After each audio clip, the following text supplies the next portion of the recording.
বন্ধুরা, আমি এসেছি মাঠের বাড়ি। তো আমি এখানে ছোট্ট ছোট্ট দুটো জবা গাছ লাগিয়েছিলাম। আজকে দেখো তার কত ফুল হয়েছে, তাই তোমাদের সঙ্গে শেয়ার করি। দেখো কদিন আগেই বসিয়েছিলাম চারা দুটো, দেখেছো কত জবা ফুল ফুটেছে। এটা একটা দেশি জবার ভ্যারাইটিস, লাল জবা। কত সুন্দর হয়েছে গাছটা। দেখো মাটির গাছে বেসিক্যালি খুব বেশি যত্নের প্রয়োজন হয় না, একটু জল একটু গোবরের সার দিয়ে লাগালেই খুব সুন্দর হয়। দেখেছো কি সুন্দর হয়েছে জবাটা, আর কি ভাল লাগছে গাছটা, কি সুন্দর গোলুমলু হয়েছে না। দেখো দেখাই পুরোটাই খুব সুন্দর হয়েছে। আর জবা প্রত্যেকদিন এতগুলো করে জবা ফোটে, খুবই তো সুন্দর। আর এই দেখো আর একটা গাছ এই তো রিসেন্ট এনেছিলাম, তোমাদের সঙ্গে শেয়ার করেছিলাম। এই গাছটায় জবা ফুল ফুটছে একটা দুটো করে, কালারটা কত মিষ্টি না, ভীষণই সুন্দর।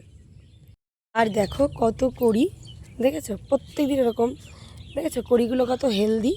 তবে জবা গাছের এই দেখো পাতাটা একটু কোঁকড়ানো কোঁকড়ানো, ভালোভাবে দেখছে না।